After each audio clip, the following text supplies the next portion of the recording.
The secret of good fly fishing lies not just in knowledge, but in experience. That's why the best way of learning to catch fish is by looking at the techniques and tactics of anglers who've devoted a lifetime's energy and enthusiasm to the sport. In these programs, we'll be learning from distinguished fly fisherman Arthur Oglesby and his guests, and we'll be watching action on some of the greatest fishing waters in Britain.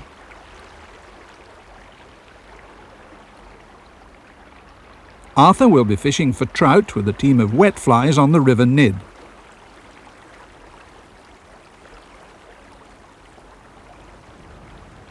And with a leaded nymph at Driffield Beck, the well-known Yorkshire chalk stream. Exactly the time for dry fly fishing. And so I'm trying a fairly heavy nymph. This plops down in the water, and the idea being that we simulate it rising to the surface.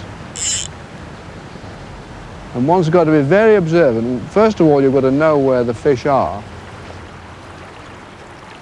For the art of dry fly fishing, we'll be visiting the famous River Test in Hampshire to fish for trout with the mayfly in the company of Arthur's guest, the celebrated angler Barry Wellham. A little bit exciting. And working line out, fairly fast current, because a mayfly coming over him now, and he took it. And he missed it, actually. He took it, but he still left it.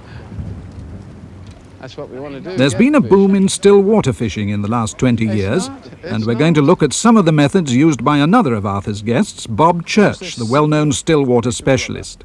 Which, I mean, if we didn't use this rudder arm would go all over the place and we'd finish up broadside again. So we've got to hold it in the central position. All we do, fold it up. On Rutland Water, one of Britain's largest reservoirs, Bob is going to demonstrate different styles of boat fishing.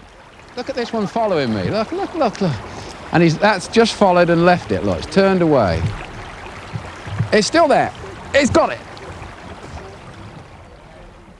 At Graffham Water, we'll have a look at a new and fast-growing side of the sport, competitive fly fishing.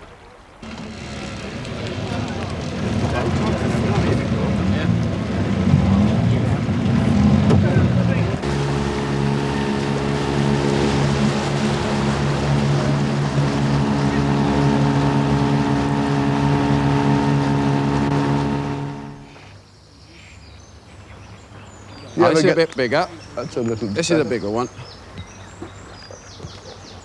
Oh! And at Avington, Bob and Arthur will be bank fishing for large trout.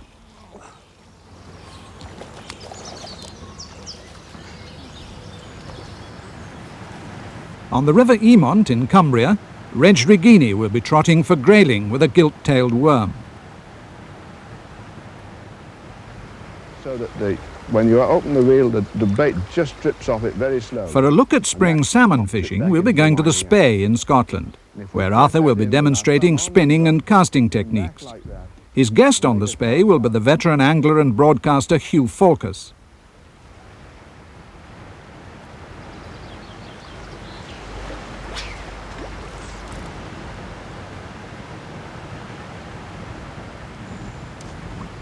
More salmon fishing, this time on the Tweed.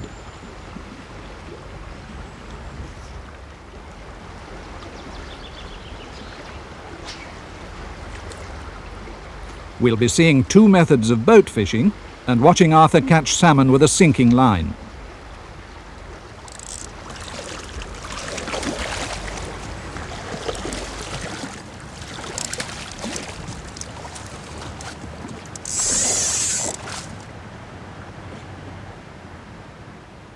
But first we're going to concentrate on some of the principles behind successful fly fishing. Knowing how to cast, knowing about water, knowing how to find the fish, knowing what fly to use. The first thing to look at is the species.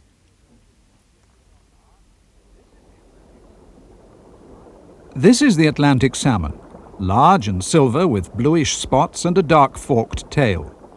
Most game fish belong to the salmon family, or Salmonidae, and they can be recognized because of the small extra fin, the adipose fin, which they have on their backs between the dorsal and caudal fins. The group includes the brown trout, which is a native of British waters, and the rainbow trout, originally imported from California, but now successfully bred in this country. The fourth member of the salmon family that we're going to look at is the grayling, a gold and green fish with a large dorsal fin.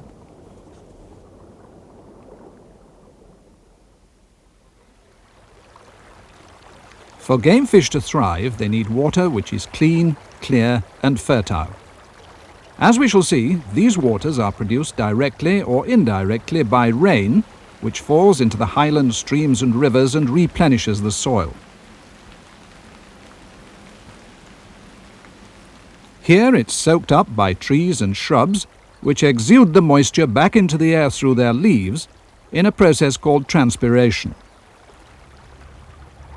As the moisture rises, it tends to absorb industrial waste from cities and factories, polluting it.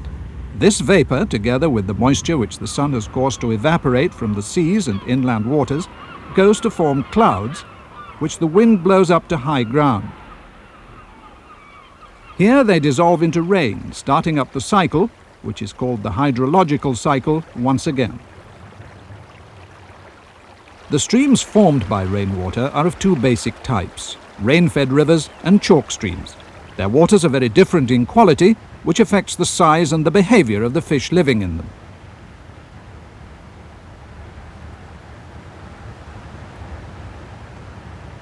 Chalk streams originate deep in the white chalk strata of the earth. The rain seeps through the rock, absorbing the many rich minerals in the chalk until it forms a saturated layer known as the water table. Eventually, the water is forced up through the ground to form springs, and these springs widen into limpid streams. Because the water is so full of minerals, it's alkaline in quality.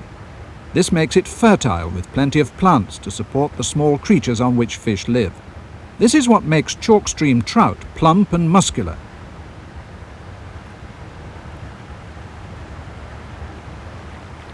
The second type of river, the rain-fed river, originates on high ground in soil such as peat, which is made up of decomposing plants. As they rot, the plants give off carbon dioxide, which dissolves in the water to make it acidic. Recently, this acidity has been aggravated by the pollution in the atmosphere that is thought to cause the phenomenon known as acid rain. If the river flows through alkaline rock, such as limestone, it will help to restore the balance, but otherwise the water will be acid and barren. In acid water, it's hard for plants to grow, which means there'll be fewer animals on which the fish can feed. With food so scarce, the trout may readily snap at an artificial fly, but because they're small and energetic, it may not be so simple to land them. The quality of the water can be measured on a scale called the pH or parts hydrogen scale. Alkaline water is richer in minerals, producing plenty of food for the fish. That's why trout in chalk streams can be so difficult to catch. They have so many creatures to choose from that they won't risk taking an artificial fly unless it's presented with perfect skill. We're on a lovely stretch of a Yorkshire rain-fed river here, and I think this is an ideal location to show you a few casts with a single-handed rod. Now, it's very important at this stage to get a nice stance. If you're right-handed, right foot forward firmly, so you can rock back on your left foot and forward on your right, and you'll seem to be well placed, particularly when you're wading. Now, it's important to get the right grip, and there's no fixed rules about this, but if you just pick the rod up in your hand like that, hold it loosely. I like my thumb just to lie on the top there, but it's perfectly permissible to hold it with a V like that, or even with your forefinger on top. You get most purchase, I think, with the thumb there, and it's also a good guide when you're bringing your rod back for the backward cast. You've got that thumb there, and you can bring it up near to your right eye like that.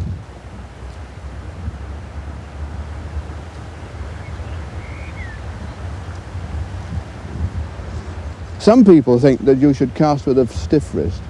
Well, if you think about it, you'll get the maximum movement there, turn over the rod, by a little movement of the wrist.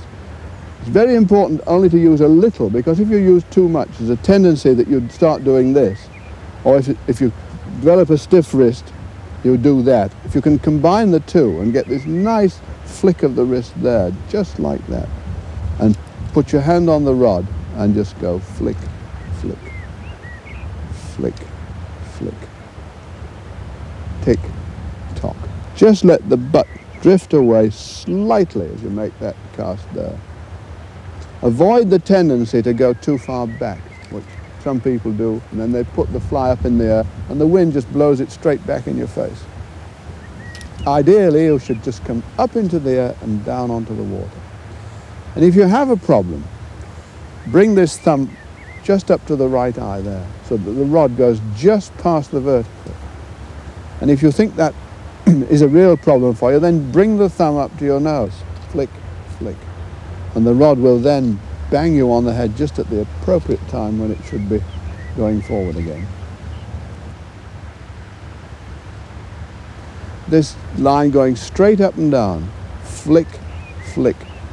Another thing you've got to watch is this. Some people think that they keep the fly out of their way by circling like this. Well, on a very windy day, you can get away with circling like that, but you'll never cast as accurately or the same distance as if you bring your fly straight over your head, straight up, straight down, straight up, straight down. Avoid this tendency to push like that. It does absolutely nothing at all for exercising the spring of the body. All it does is that. We want to exercise the spring at those 2 points, there and there, there and there. Tick, tock, tick, tock.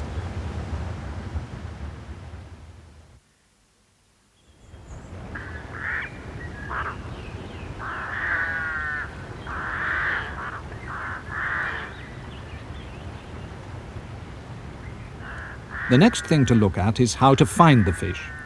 Of course, this isn't a problem when trout can actually be seen rising, but when the water seems still, it's a question of knowing the clues to look for. Trout and salmon, more than any other fish, need oxygen, so they'll be in the parts of the stream that are well aerated. In hot weather, the water evaporates, which is why the fish will move to the clear, bubbling waters where the current is fast and there's more oxygen. They always face upstream, allowing the current to pass over their gills. As well as oxygen, the current brings food to the fish, and this is why they stay within easy reach of the main flow of the stream. A good place to look for trout is close by the river bank, where they can feed on the terrestrial creatures which the wind blows into the water, ants or alder flies or caterpillars, or on worms washed into the river during a flood.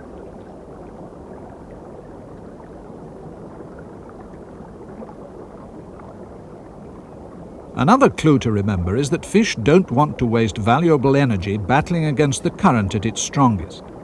Instead, they find more comfortable places where the pressure of water isn't so great, behind rocks or fallen tree trunks. And these are the places where the angler should look for them.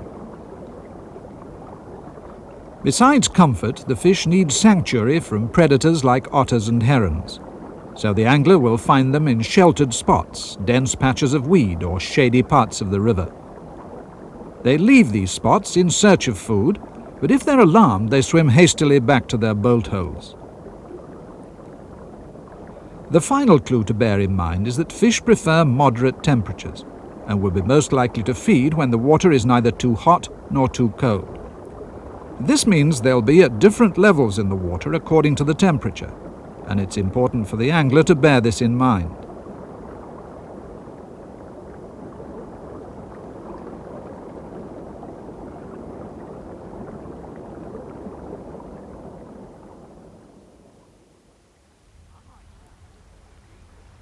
Unlike salmon, which don't eat in fresh water, the trout has a varied diet, feeding rapaciously on whatever it can find. Water snails and beetles close by the river bed, minnows or freshwater shrimps, sometimes other trout. It's important for the angler to know just what the fish are eating in order to choose the right fly. A large part of the trout's diet is made up of insects like midges and mayflies and hosts of other species which swarm close to the water. The trout feed on creatures like these at almost every stage of their development, and that's why it's useful to recognize what these stages are As an example, we're going to look at the development of just one species, the mayfly. After mating, which takes place in the air, the female insect flies to the water and she lays her eggs on the surface. The eggs sink down to the river bed where they lie dormant, safely hidden among the silt and the pebbles until they're ready to hatch as larvae, tiny wingless creatures which forage around for food. At this stage, the angler can imitate them with a wet fly or nymph to tempt the trout which are feeding close to the river bottom. Once they've grown large enough, the larvae or nymphs rise to the surface to hatch as winged insects. It's at this point that they're most likely to attract feeding trout, especially as they struggle to break through the surface film. And it's an excellent time for the angler to exploit the trout's voracious appetite. The mayfly hatch lasts about 2 weeks and normally takes place in May or June. Above the water, the nymph sheds its case to emerge as a dun or sub-imago, and it rests on the surface until its new wings have dried.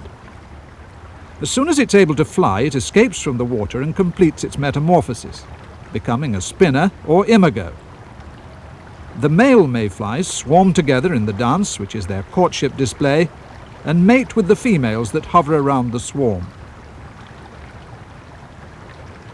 The female then dances back to the water, where she lays her eggs dipping and swooping above the surface. The eggs slide to the riverbed to begin a new cycle, while the female falls exhausted to the water, once again providing food for the fish and a chance for the angler to hook a rising trout. In choosing which of many flies to use, the angler follows 2 basic principles: imitation and attraction. Imitative flies are designed to look as much as possible like the real thing in shape and size and colour. This is the midge pupa, a useful fly to imitate because it hatches all year round, and the angler has only to match the colour of the fly to the colour of the hatching pupa. It helps too to know how the insects behave. Midges, for instance, often drown in the surface film, so it's best to imitate them with a sunken fly. Other insects hatch at particular times of day, like the sedge pupa, which only rises in the evening. The angler can imitate movement too, jerking the fly along so that it really looks like a mottled sedge as it scuttles across the water looking for shelter. The point of the imitative flies is that they should be used as accurately as possible. For instance, the mayfly nymph is obviously most effective in the mayfly season, but it's feasible for the fly tyer to interpret the shapes and colours of the real insect in many different ways to produce a convincing replica. Attractor flies may look unnatural, but they're designed to arouse the aggressive instincts of the fish. Some lures look like small fry. Others have fluorescent colours which attract the fish in murky waters. Different colours can be successful at different times of the year. One popular new type of lure is the dog nobbler, as we shall see later.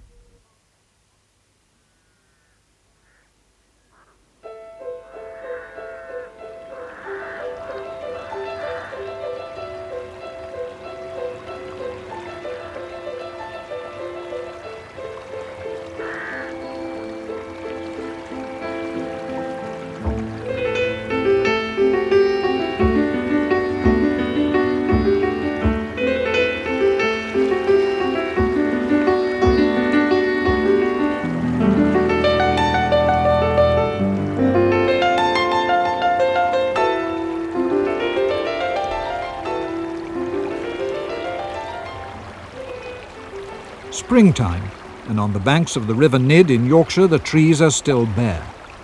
This cold April weather marks the beginning of the trout season. Because the temperatures are low, the fish will be feeding close to the river bed, on snails and beetles and foraging nymphs. And that's why Arthur is fishing near the bottom with a sunken leader and a team of wet flies on a floating line.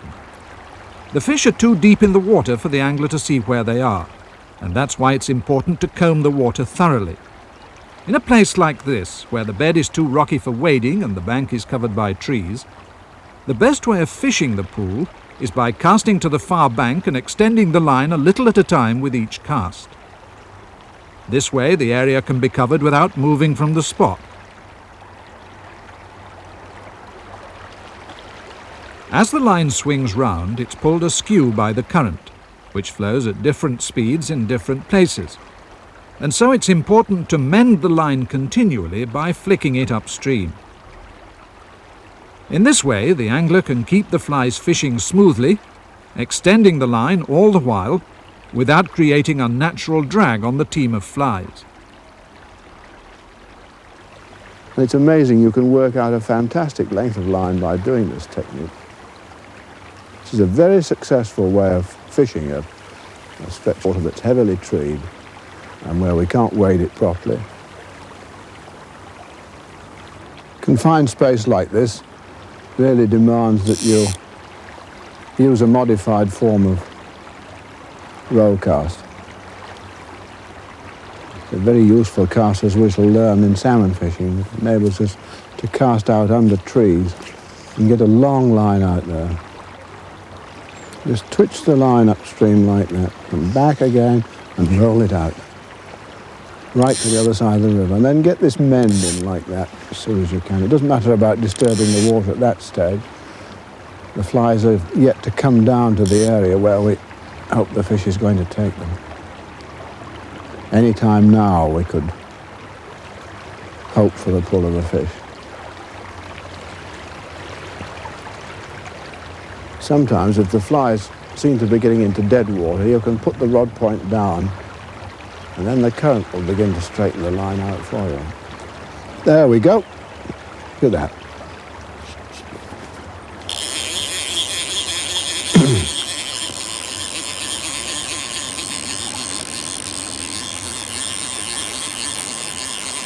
So this long line is a tremendous advantage at getting at fish that perhaps other people couldn't reach.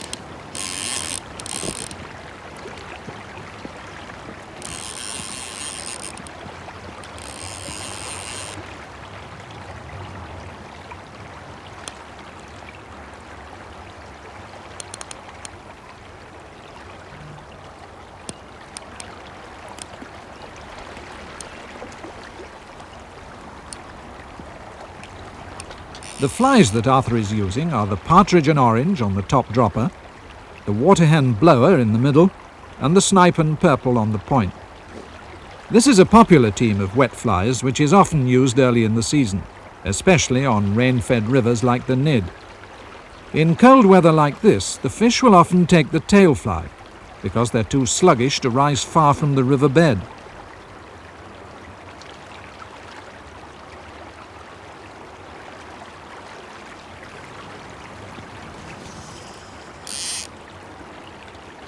When the angler can't see the trout, and especially when the water's murky, it's important to feel for the moment when the fish takes the fly, so as to strike promptly.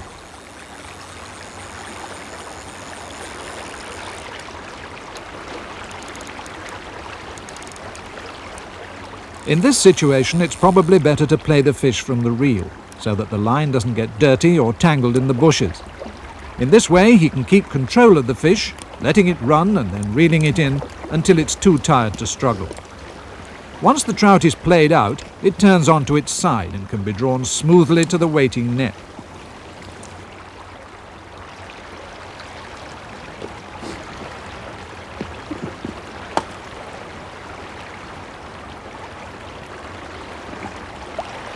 If the fish is to be kept, it should be killed as quickly and humanely as possible, by giving 2 or 3 sharp taps to the head with a priest.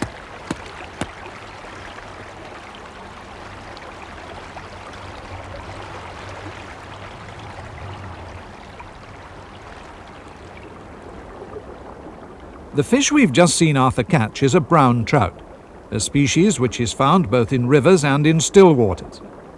It usually has brownish scales mottled with black and red spots, but the colouring varies according to environment. One brown trout can look so different from another that it seems to belong to a different species. They breed or spawn in the autumn, laying their eggs in nests of pebbles called redds on the river bottom. Unlike rainbows, which often congregate in shoals, brown trout are territorial fish, and they can be notoriously difficult to catch.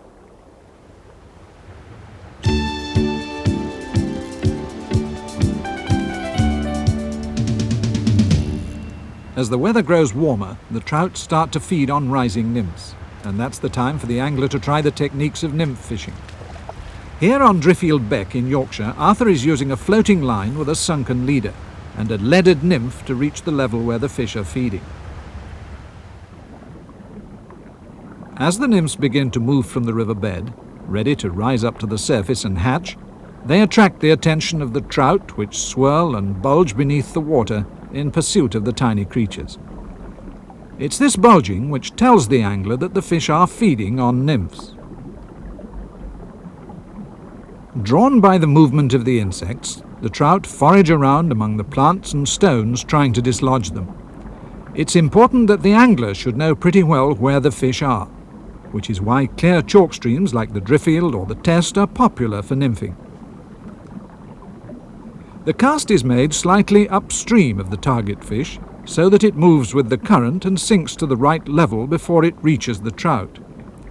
A fish will often ignore a fly that passes over its head. This means that the cast must be accurate and the nymph must be heavy enough to sink at the right speed to the right depth.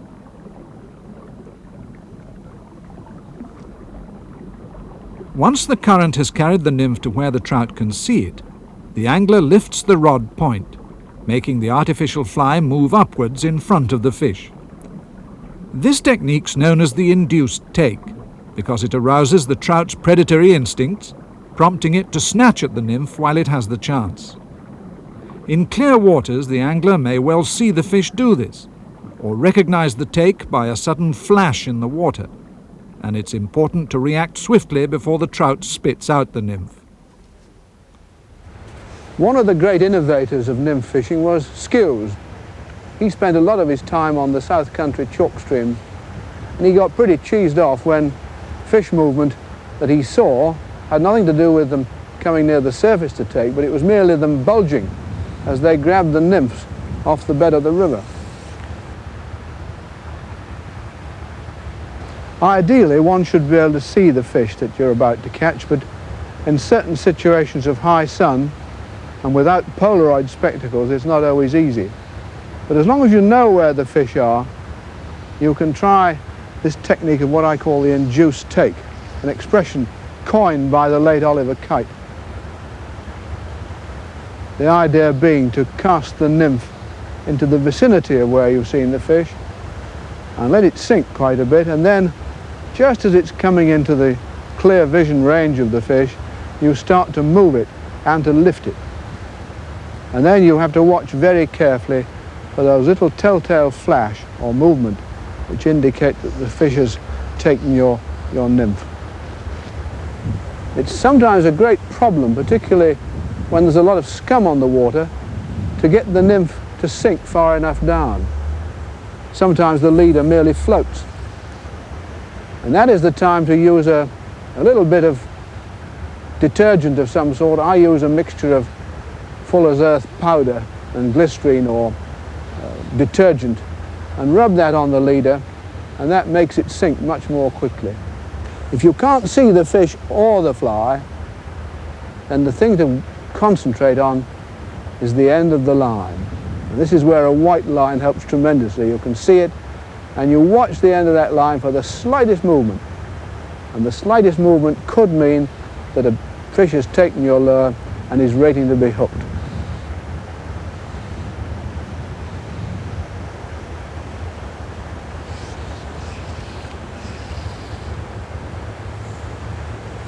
You can sometimes catch fish literally right under your nose. They become completely preoccupied with the movement of the nymph, and they'll swim after it. And if you stand completely still, they'll ignore you completely. They're so preoccupied with this moving nymph. There we go, another one fallen for the induced take.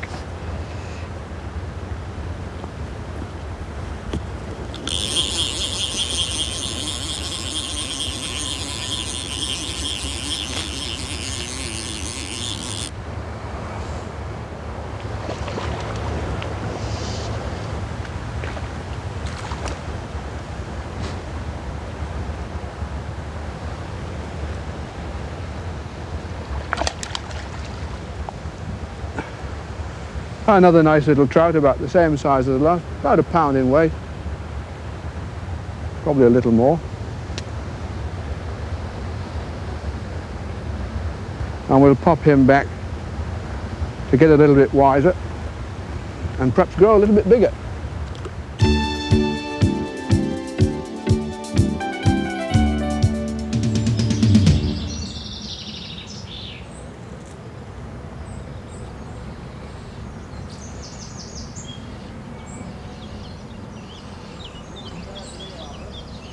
From a chalk stream to a still water, Avington in Hampshire, which is famous for the colossal fish reared there, including the new cheetah trout, as well as brown trout and rainbows.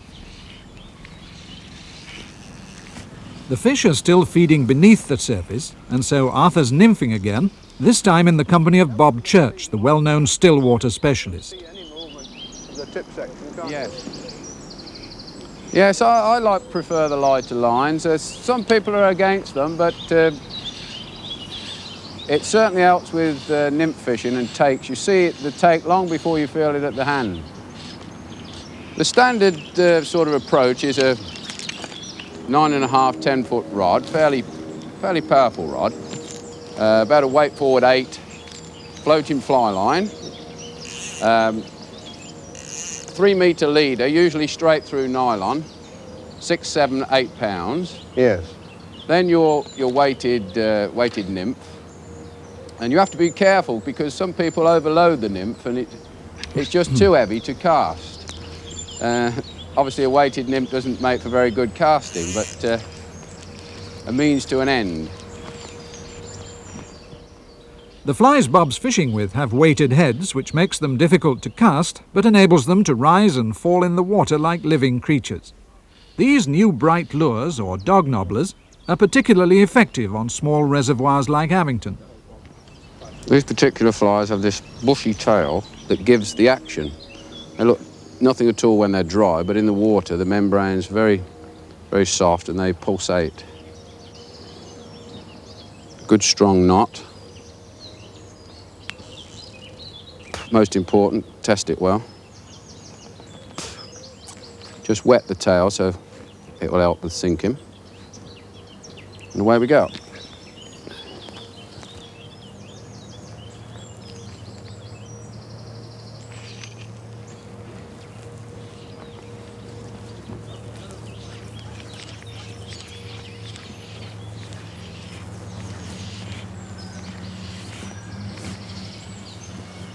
You really have to talk yourself into not being too hasty with your movements. It's easy to keep casting all the while. You finish up having a casting competition instead of fishing correctly. You've got to wait for the nymph or the lure to settle deep and then slowly arch him along the bottom.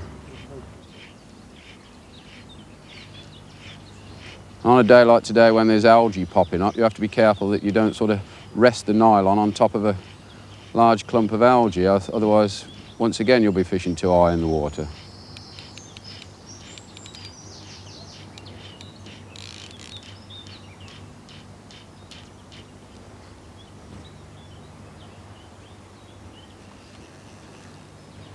I can see that fly coming in for the last little bit, and once or twice today I've had follows, like there now. I've just had a small fish take it. Now I watched that fish come all the way in. It's all visible. I didn't feel anything at the hand at all. That was all visible. They fight quite well, even the small ones. But of course the tackle is geared up for the larger fish, so really this is 6-pound nylon and a 2-pound fish is not got so much chance, but you see, if I pulled much harder than that, I would break the line, even with 6-pound nylon. So I let him have a little swim around to tire out.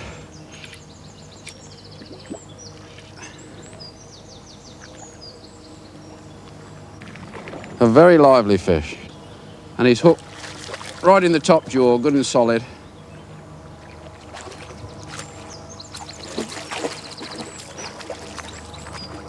You always get that final flurry when they see the net.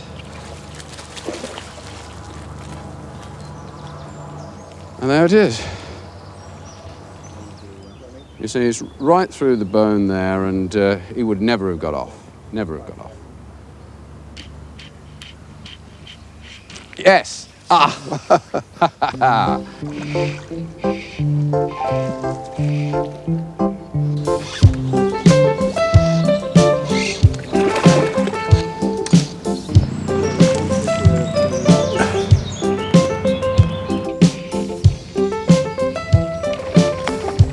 Oh, well done.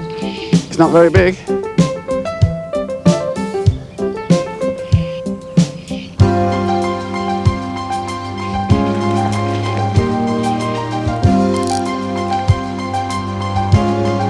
I was asked some time back, Arthur, why I always play my fish off the reel.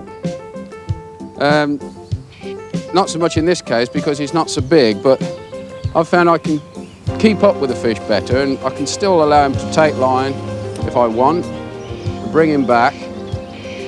And old Terry Thomas always used to moan at me, get the fish on the reel, get the fish on the reel. But I've lost more fish on the reel than I have playing them like this, so it's just personal.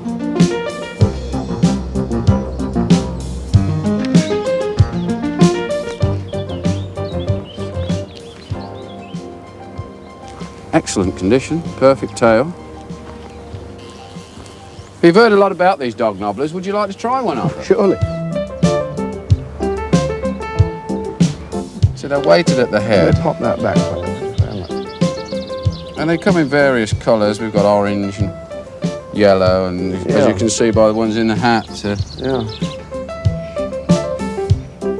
This is a bit bigger. That's a little. This is a bigger one.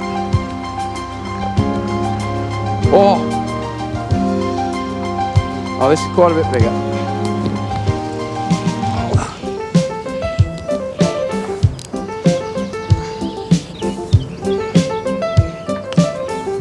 Yeah, it's a little bit lean. Yeah.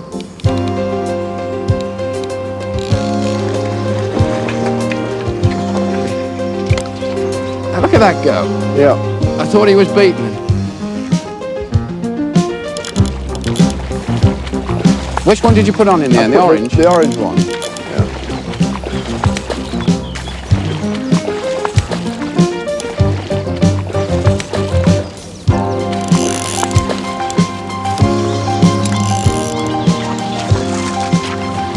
Well done. Oh. Well, I think that's probably my biggest rainbow to date. Well, that's a superb fish.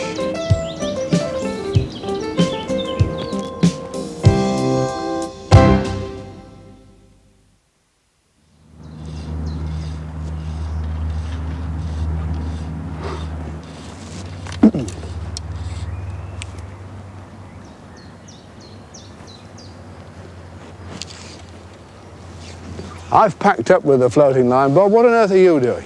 Well, I'm almost in despair myself with this algae, but I thought I'd give it one last try with a sinker. A very heavy sinking nymph, or dog nobbler as we've been using. I'm letting the fly line go down, sinking down, then I'm putting my rod tip beneath the water, making sure I'm well underneath all this floating algae.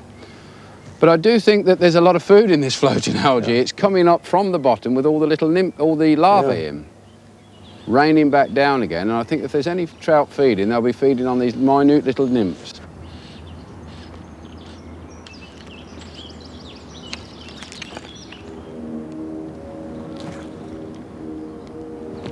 When I draw in, I keep my eye on the fly right to the last second. I draw it right up close. There's a fish just followed me now. It's just, and it's took.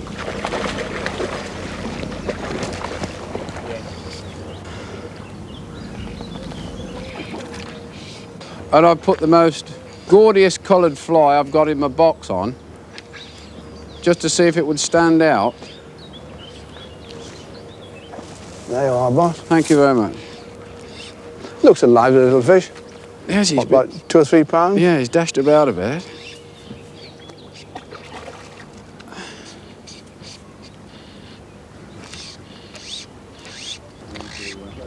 Uh-huh. Yeah, he's got that snag on him. He's got some weed on him now. He'll pack up fighting. Oh, well, that shows that it can be done in triumph over adversity, really, isn't it? Well done. Yes. Well, I'm pleased with that one. Yeah. But you see the fly that I've got on. You're going to be really shocked.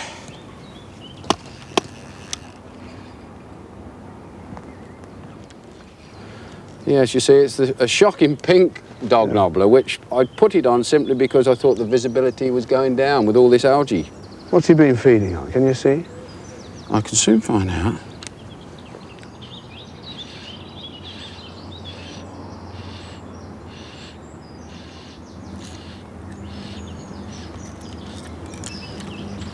Gosh, Tiny, little nymph. just tiny little green pieces of cotton, look, Yeah. which are obviously coming up with the algae and Yeah. raining back down again. There's quite a lot of them. Too tiny to imitate, though, Right, Arthur. I mean, absolutely. if we was to try to imitate these with very fine tackle, the fish would never even see them. No. So the shock tactics were the correct ones for the day. Right. Most interesting. I don't know if we're going to be able to carry this lot, Arthur. It's going to be a two-man job. There we go.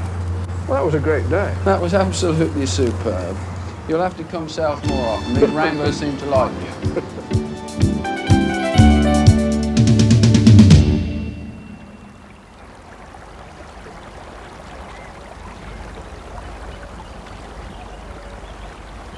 Early summer, and on the River Test in Hampshire, the mayfly hatch has begun. The hatch lasts for about 2 weeks, and during that time the trout will be gorging on mayflies as they rise up to the surface of the river. The Test is one of the most famous fishing waters in Britain. It was on this limpid chalk stream that the great dry fly innovator F.M. Halford evolved many of his fly tying techniques. With Arthur and celebrated angler Barry Wellham, we're going to have a look at dry fly fishing. Or whether they're just coming short. What do you know?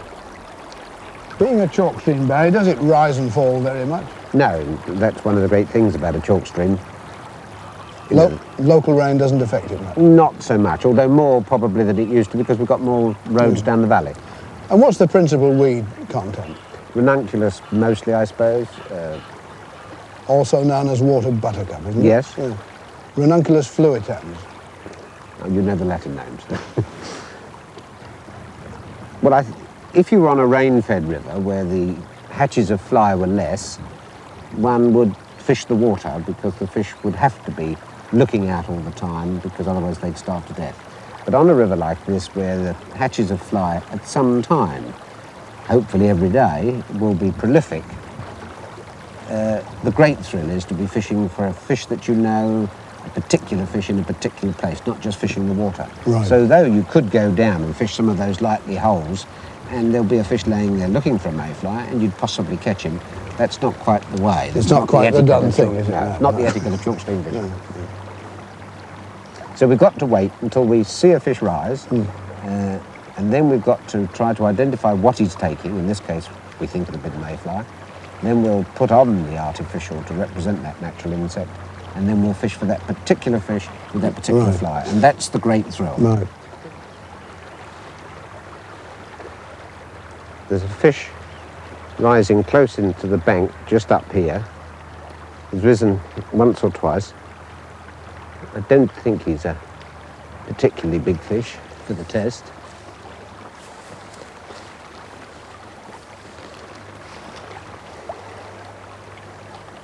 I'll just re-oil my fly. Although I haven't caught a fish on it yet, I'll just re-oil it to make sure. Now there was the fish.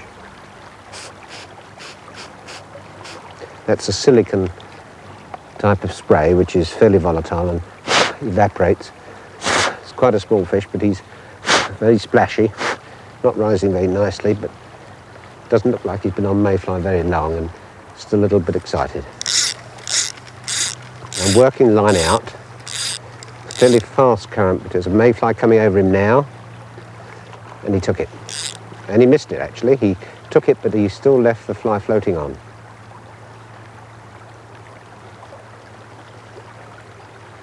Purposely a little bit behind him just to get a sighter.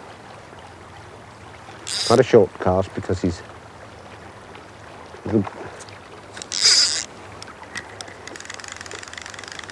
Although it was out to his left, he moved across the stream for it.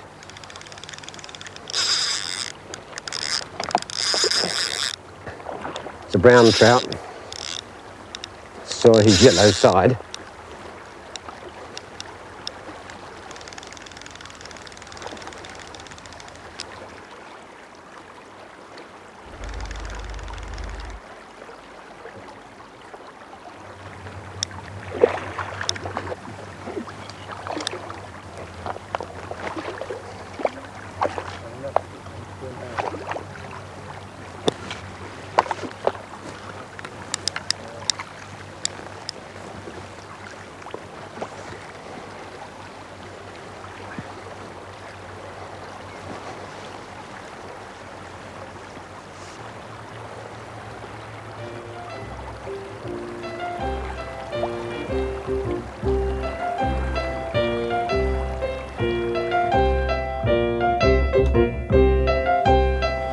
After this lovely spell of weather, I didn't expect rain quite.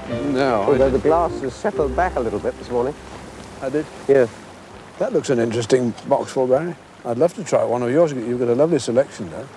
There's one that's very different to what you were using. It's a detached body fly and it's also reversed. I see, yes. The wings are over the bend and the thorax is over the...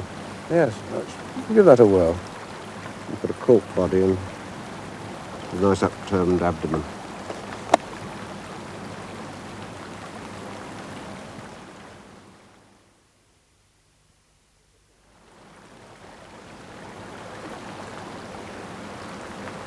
The fish has risen just by that little bump where it comes out from the bank. Yeah.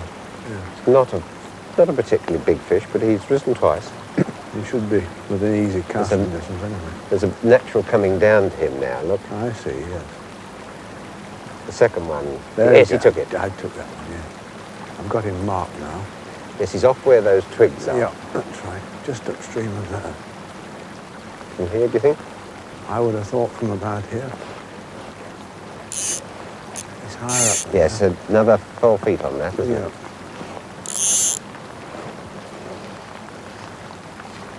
There's the natural coming over him. Can't see that.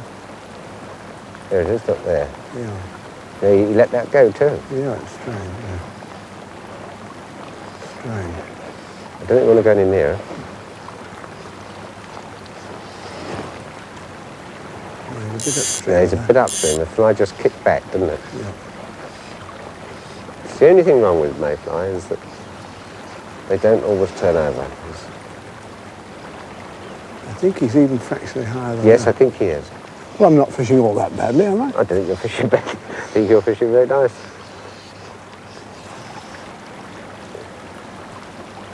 There he goes. Ah, we've got him. Well, I say we've got him, we've hooked him. Well done. That was a nice, right underneath the bank. And he more or less saw that drop, didn't he? Yep.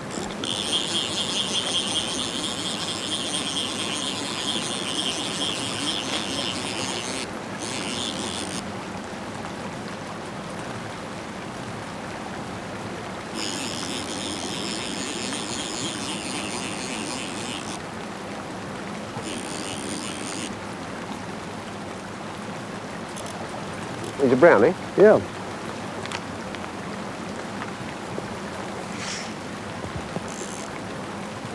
Amazing how they'll refuse it time and time again, and then suddenly they'll come up and have it. Well done, Barry. Thanks so much. God bless. Oh, nice little Let's fish. see what he's been feeding on. I expect it's all mayfly. I would think so.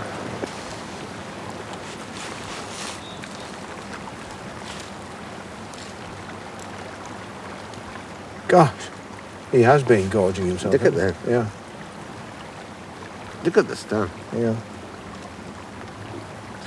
There's nymphs, look. Everything. Small fly, look, nymphs. Everything.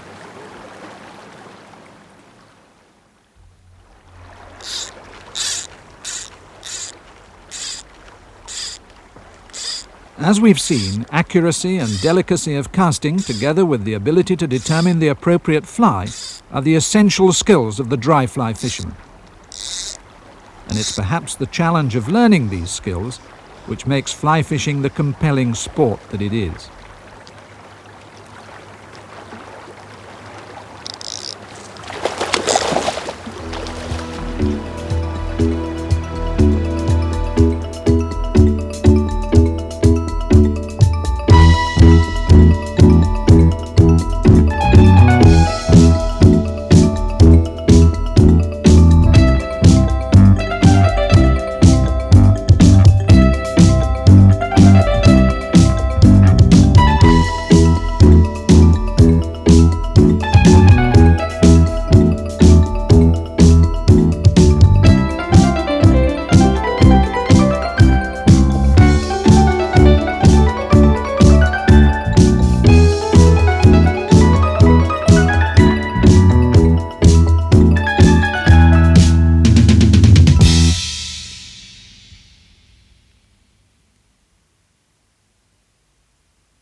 You've seen me casting with my right hand and my left hand in my pocket, but this left hand is going to be of paramount importance to you if you're going to cast to maximum efficiency, and certainly on a still water.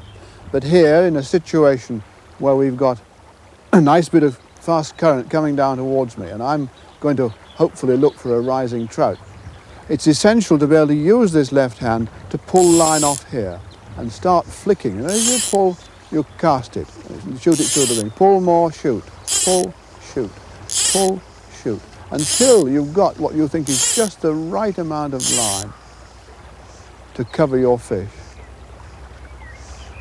And then you just let that little bit of line go as an afterthought, because shooting a bit of line will cushion the arrival of the fly on the water. Just like that. You just let it go. Flick, flick, flick, flick, let go like that. You'll get that lovely thistledown presentation. And do keep the line coming back at the same speed as the current's bringing it back to you. That's very important. Otherwise, if you're left with a lot of slack line, if you just allow it to come back without doing this, your fish could rise to you and you wouldn't be able to tighten in time.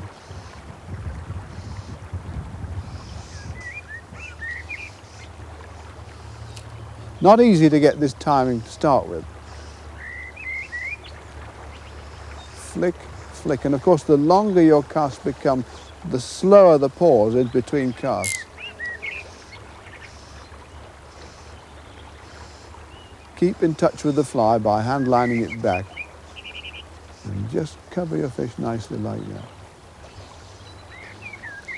Be careful when you're hand lining back not to let the line get on the water, otherwise the drag will not enable you to shoot it very well.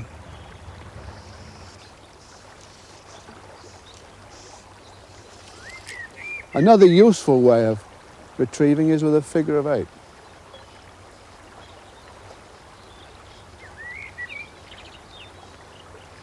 And you really find the one that suits you best when you're actually fishing.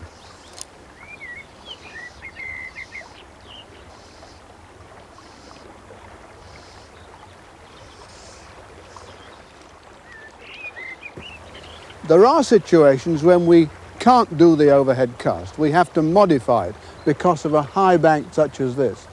And all that we do then is we operate the cast in the horizontal plane. We still pull line off like this as we did before, but we're merely casting along the top of the water until we feel we've got sufficient line out to cover the fish we hope's there.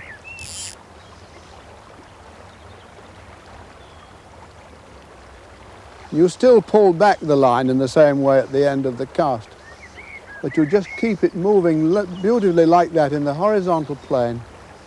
And it doesn't matter, frankly, whether you have the reel down like that and do it that way, or whether you turn your hand on one side and keep the reel flapped.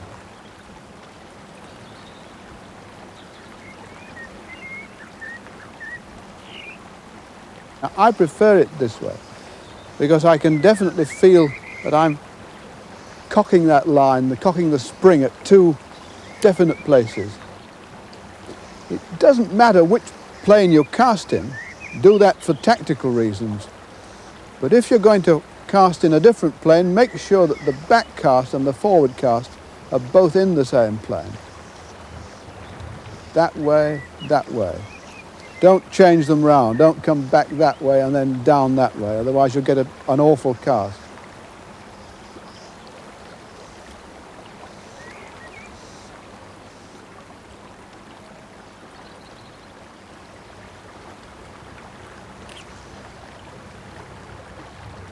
We've seen the casts where we bring the line and the fly behind us in a backward flick, but it is possible to make a cast without the line or the fly coming behind us at all, and we call it a roll cast. And all that you do is you must keep the line on the water slowly back like that, and you can wait in that position quite some time and then hit it hard. So hard, in fact, that I suggest to people that they try at that stage, when they've just raised the rod slightly, they try and break the rod. Feathering back, slowly, slowly. You can wait there all day, in fact. and then hit hard. Must be no attempt made to lift the line off the water. Just stop there, wait, lift the rod slightly, and then hit.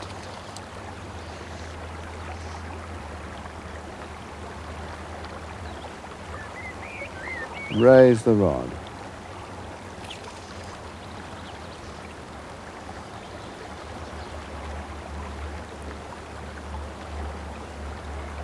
A final hefty punch.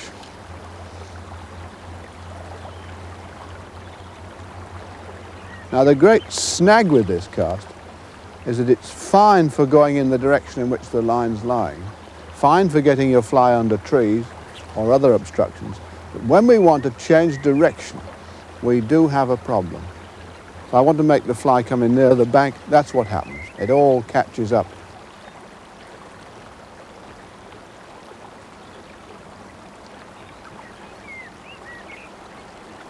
And so we have to modify that roll cast, and we call that a spey cast.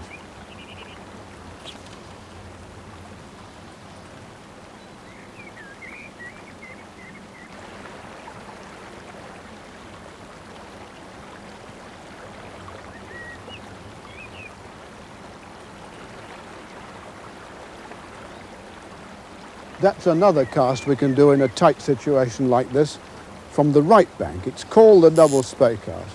We shall see a lot more of it in our sections on double-handed rod. But there it is. It's three distinct movements as before. A slow lift of the line to bring it upstream in front of you there. Back with the rod and then a roll out and shoot some line at the same time. It is a very easy cast to do, and again, very useful in a tight situation where we can't make a decent overhead or a side cast. Again, closely. 1, 2, 3, 1, 2, 3. Hit and shoot.